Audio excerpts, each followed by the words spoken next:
terhormat Bapak Profesor Dr. Haji Haris Supratno selaku Rektor Universitas Hasyim Asy'ari, yang kami hormati Bapak Dr. Jasminto selaku Dekan Fakultas Agama Islam Universitas Hasyim Asy'ari, yang kami hormati Bapak Dr. Haji Khairul Umam selaku Kaprodi Universitas Hasyim Asy'ari, yang kami hormati Bapak Muhammad Nur Salim selaku DPA kelas 3C Universitas Hasyim Asy'ari, yang kami hormati Bapak Dr. Haji Hanifuddin MAG selaku dosen pengampu mata kuliah Filsafat Pendidikan Islam Universitas Hasyim Asy'ari. Dan tak lupa yang saya cintai dan saya sayangi, kedua orang tua yang selalu mensupport baik jasmani dan rohani. Selanjutnya pada pagi hari ini, sebelum saya mengawali presentasi, izinkan saya untuk membawakan sedikit pantun. Hari libur pergi ke taman, hamparan indah tanaman mawar, siapkan diri untuk hadapi tantangan zaman dengan kembangkan inovasi belajar.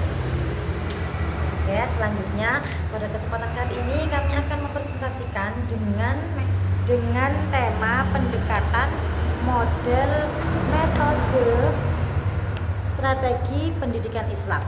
Yang pertama di sini ada pengertian dari masing-masing poin. Yang pertama pengertian dari pendekatan, yaitu titik tolak atau sudut pandang kita terhadap proses pembelajaran. Berasal dari kata innovation yang berarti memperbarui atau perubahan. Kemudian pengertian yang kedua dari model, yaitu suatu rencana atau pola yang dapat digunakan untuk membentuk kurikulum, merancang materi-materi pembelajaran, dan menjadi pembimbing pembelajaran di kelas. Kemudian pengertian dari strategi, yaitu menurut Kemp bahwa sesuatu kegiatan pembelajaran yang harus diikuti oleh guru dan siswa agar tujuan pembelajaran dapat tercapai secara efektif dan efisien. Dan yang terakhir pengertian dari metode, yaitu cara yang dapat digunakan untuk mencapai strategi pembelajaran tersebut. Kemudian poin yang kedua, ada macam-macam dari pendekatan, model, metode, dan strategi. Yang pertama, macam-macam dari pendekatan, yaitu pendekatan yang berorientasi kepada guru. Pada pendekatan ini menempatkan murid sebagai objek dalam belajar atau kegiatan belajar. Dan kegiatan belajar di sini bersifat klasik karena guru menjadi sumber pengetahuan dan murid akan melaksanakan atau menjalankan kegiatan pembelajaran sesuai dengan petunjuk dari guru. Kemudian yang kedua ada pendekatan yang berorientasi kepada murid. Di sini pendekatan yang menempatkan murid sebagai subjek dari pembelajaran tersebut. Dan di sini sifat pembelajarannya yaitu bersifat pembelajaran modern karena guru hanya bertugas atau menjadi sebuah fasilitator atau pembimbing dari berjalannya pembelajaran tersebut agar berjalan secara kondusif. Kemudian yang kedua ada macam-macam model pembelajaran. Yang pertama model interaksi sosial. Di sini menitik beratkan hubungan harmonis siswa dengan lingkungannya atau masyarakat. Seperti contohnya model interaksi sosial, yaitu seperti belajar kelompok, pertemuan di kelas atau bermain peranan. Kemudian yang kedua model pemrosesan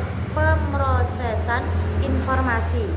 Model ini berdasarkan teori belajar kognitif dan berorientasi pada kemampuan murid untuk menerima informasi yang dapat memperbaiki kemampuannya. Kemudian yang ketiga ada model personal.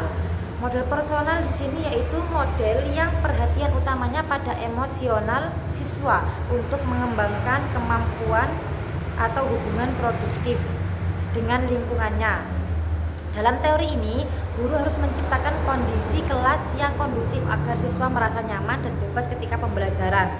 Pendidik seharusnya sebagai pendorong, bertempat sebagai pendorong, bukan sebagai penahan sensitivitas dari perasaan masing-masing murid. Kemudian yang keempat, model modifikasi tingkah laku.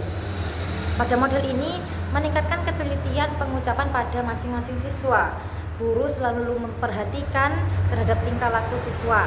Contoh seperti membeli reward atau hadiah kepada siswa yang memiliki kemampuan belajar rendah.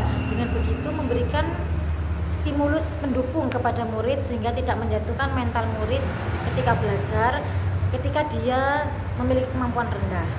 Itu. Kemudian yang ketiga, macam-macam dari metode, yaitu di sini ada metode ceramah seperti yang kita ketahui. Di sini guru menjadi pusat utama untuk menyampaikan materi pembelajaran. Yang kedua, gamifisika, yaitu model pembelajaran dengan game. Yang ketiga, ada metode praktek. Yang keempat, demonstrasi. Di sini demonstrasi juga hampir sama dengan praktek, langsung menyampaikan, langsung praktek untuk materi pembelajarannya. Yang kelima, ada modul diskusi. Kemudian yang terakhir, ada macam-macam strategi. Di sini macamnya hanya satu, yaitu strategi penemuan atau exposition, yaitu strategi bahan pembelajaran. Pada strategi ini disajikan secara jadi kepada murid, sehingga mengharuskan murid untuk benar-benar memahami materi yang sudah diberikan oleh para guru. Kemudian poin yang ketiga, yaitu faktor-faktor yang menjadi atau faktor-faktor dari pendekatan model metode strategi, atau faktor pengimbangan, atau faktor untuk menjadikan alasan kita memilih pendekatan model metode strategi yang mana yang cocok untuk pembelajaran tersebut. Yang pertama, ada faktor karakteristik murid. Jadi di sini kita harus mengetahui bagaimana karakteristik mayoritas murid atau masing-masing murid di situ, sehingga kita dapat menentukan kita menggunakan pendekatan apa, model bagaimana, metode apa, dan strategi yang bagaimana. Kemudian yang kedua, sumber daya atau media. Di sini selain sumber daya manusianya sendiri, apakah guru di situ menguasai metode tersebut, strategi tersebut, ataupun medianya tersedia atau tidak. Lingkungan belajar.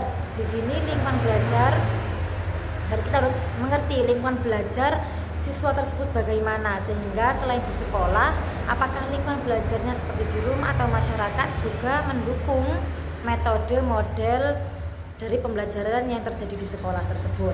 Kemudian yang terakhir, tujuan dari pembelajaran. Poin yang terakhir ada contoh dari pendekatan model atau metode. Di sini contoh dari metode pembelajaran, yaitu contohnya metode demonstrasi. Demonstrasi itu seperti tadi, metode yang langsung mempraktekkan materi tersebut dengan kelebihannya yaitu memberikan dampak pembelajaran nyata terhadap masing-masing murid. Di sini seperti contoh tata cara ibadah, seperti tata cara wudhu ataupun sholat. Jadi kita langsung praktek sebagai guru, langsung mempraktekkan, mengajak murid-muridnya untuk praktek wudhu itu bagaimana, sholat itu bagaimana. Dari saya cukup sekian. Sebelum saya mengakhiri presentasi pada pagi hari ini, saya akan menutup dengan sedikit pantun. Pagi-pagi belanja ikan segar, semoga hidup makmur dan sehat. Semoga apa yang Anda lihat dan Anda dengar selalu memberi manfaat untuk kemaslahatan umat. Ilal liqa wal afu minkum. Wassalamualaikum warahmatullahi wabarakatuh.